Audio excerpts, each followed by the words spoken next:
Ken and Martha, the cruise companions.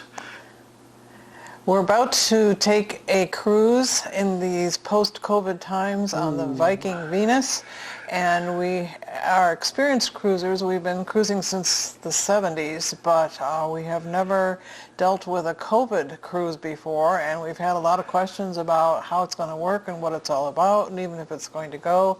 So we have become YouTube aficionados, watching other people's YouTubes and trying to learn from them and their experiences. And we think that we will be having some unique experiences that might be useful to you. So that's why we're making this video starting this morning, about 2 weeks out from our hopeful departure. 2 weeks from today, we will be in Malta, and we will be joining the Viking Venus as it travels to Croatia. And this cruise is unique. We like destination-bound cruises. We like cruises that have an unusual itinerary. So that's why we have booked this and taken this opportunity. If you're watching this video, you are probably going on one of the next dozen or so cruises from Malta. Actually, the Viking has 2 ships, and I expect that the experiences that we find on this cruise to be very similar to the ones that you will experience. Although I'm sure they will learn as they go along. We are going to be the guinea pigs. We didn't intend that, because this cruise was slated to be number 2. But suddenly the Viking website says that cruise number 1 was sold out.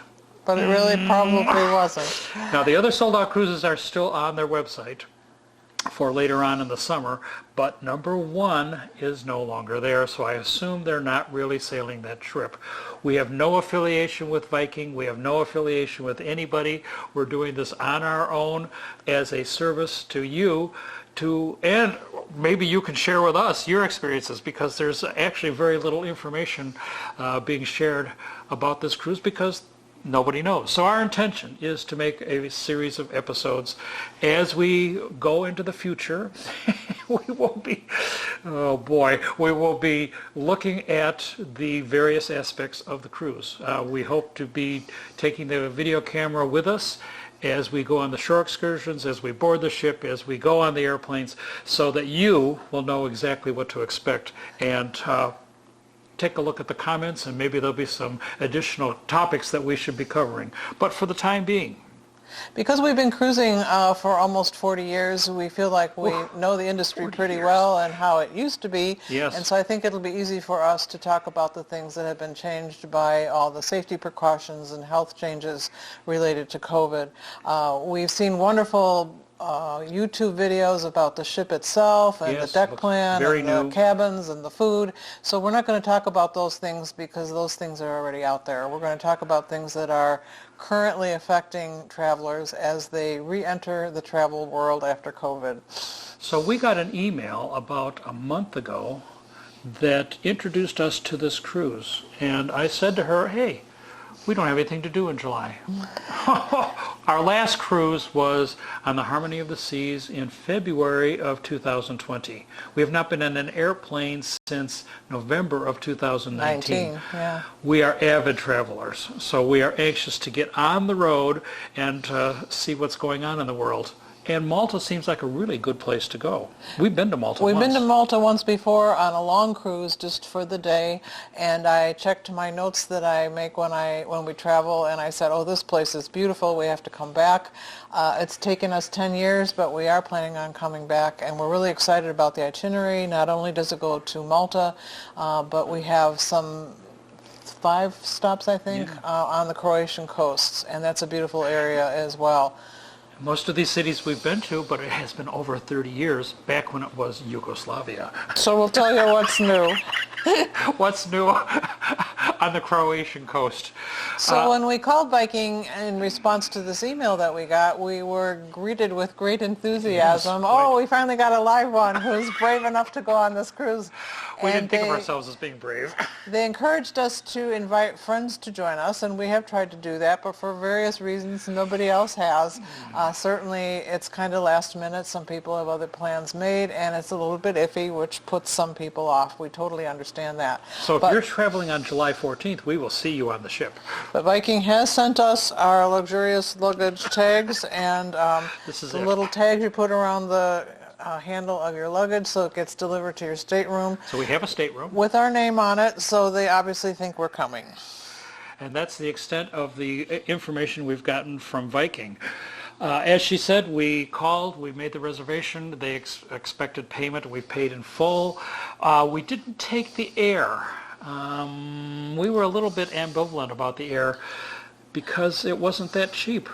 Well, $1,300 they wanted. we live in the Chicago area, and one of the reasons we have always lived in the Chicago area is that it's near O'Hare. And usually from O'Hare we can get nonstop flights here and there at good prices. Sadly, we can't get to Malta nonstop, but we found that the prices we could get booking the air by ourselves were more affordable than the ones that Viking was going to give us. So their air was $1,300. It would be easy to fly economy from Chicago for in the $900 range. So we decided to go premium economy. We couldn't get business because of the late departure, or the closeness of the departure.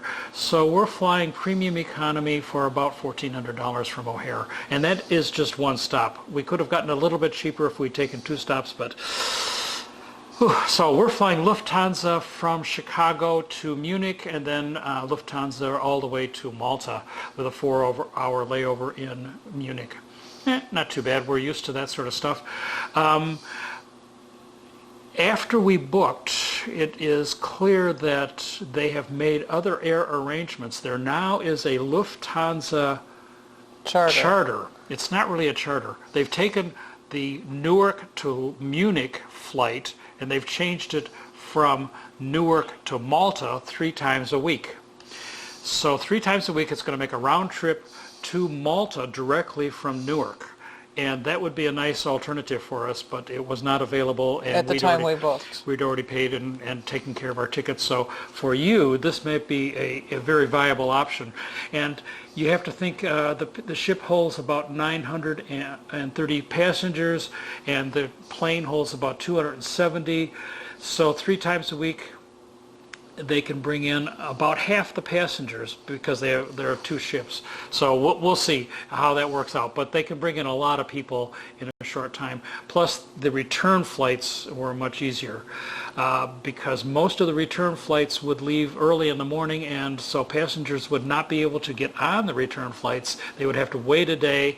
And this flight, the charter flight, I believe, leaves about 11:15 in the morning, which means you can get off the ship and get to the airport and make Things should flow smoothly. Now for us, we decided to go a little bit early. So although the ship leaves on the 14th, we are going to be there. We're leaving here on the 11th, and we will be there a couple days in advance. As a rule, when we cruise, we like to go a bit early and, if necessary, stay a bit late. So we're doing both of those on both ends. If necessary? Wow, of course it's necessary. We ordinarily would tack on 3 or 4 different trips here, make it a back-to-back and all sorts of other things. This is one of the first times that we've actually just cruised with just a little bit of hotel stay on each end. We look at Malta, and it is a fabulous, Valletta is the whole Malta archipelago is a beautiful area, and we're looking forward to doing a bit of tourism. And that kind of brings us to an interesting point. As far as we know, and this will be interesting to see how it goes as it goes along. As far as we know, we will be in the bubble. Once we get on board. But first we have to get on board. We are fully vaccinated. We wouldn't travel anywhere without being fully vaccinated. And it would appear that that's good enough these days. How to prove it, of course, is an obstacle for all travel companies, cruise and otherwise. We have the impression that they are going to ask us to take a PCR test 72 hours before we enter Malta, which will be something else that we'll be reporting to you about. Yes. Haven't done that yet. And maybe get tested while we're on board. And Well, then we'll need to get tested again at the end of the cruise so we can fly home. And because we're taking on some days on either end, that might make things complicated. We'll let you know how that all works out. Yeah, that's going to be very interesting. Based on the videos that I've seen from the British sailings of the Venus started sailing in May, and they've had several British-only sailing, so there have been no Americans on board. But the YouTube videos, if you take a look at those, they show you the PCR testing system that they have developed on board. And apparently there is PCR testing every day. We haven't done one yet, but you have the testing every day, so I expect that when we get on board we will be tested, and every day we will be tested. So we feel quite confident that it will be safe for us once we get there. Also, it is not important to note that Malta has virtually 100% vaccination. So Malta itself should be a very safe city, and as of July 1st, which has not happened yet, they are apparently opening up to tourists in a big way. So we've watched a few videos of that, and it looks good. So we're very optimistic that the first cruise of the Viking Venus will be very successful. We also should mention, if we haven't already, that we were told by the agent when we booked that the shore excursions all had to be taken through Viking. That was part of preserving the bubble. And as is often the case with Viking, every stop has a tour that's included that takes about half the day, and then they were also offering other shore excursions that you could put the other half of the day. You would pay extra for those. But you are not allowed to get back on board if you wander off and examine the city, which is something that we would normally like to do. But looking at the shore excursions, they were all doing things that were of interest to us, and we were happy to be safe and to do that. So that's not a problem to us. At the moment, yeah. But for some of afterwards. you who have other things you would like to do, that could be an obstacle. But I expect that that'll be changing too if the world continues to get safer. Yeah, we spent about $1,100 on extra shore excursions. We are taking all the included shore excursions, I would say free, but we know that we paid for them. Yeah. And we are taking one additional in every port, so that'll make it pretty busy. As she says, many places we've been to numerous times, so we wouldn't ordinarily take another shore excursion. We might do something on our own, rent a taxi or something, but in this case apparently that will not be happening. Not be allowed. So we will be on board the ship and in the bubble for the entire 10-day or 11-day cruise. So have we covered everything that we know so far? I think so. What can we expect next? We're planning on several short videos that will talk about the upcoming, talk about the stuff that's coming up. That we think that you would like to know. Right, including the PCR test, which we are going to be taking around here in the United States. They're free in this area anyway, so we will be taking one as a preliminary this week, and then one 72 hours in advance, so that we will be ready to enter Malta and or get on the ship. I don't know exactly what's going to be required. They're telling us that they're going to send us a packet of important information that will arrive 1 week before the trip. So we will share that with you. Yeah. We're not sure what to expect at this time, 2 weeks out, but it will be interesting and we'll keep you posted. So stay tuned, and if you want to leave us a comment, please do down below. Bye for now.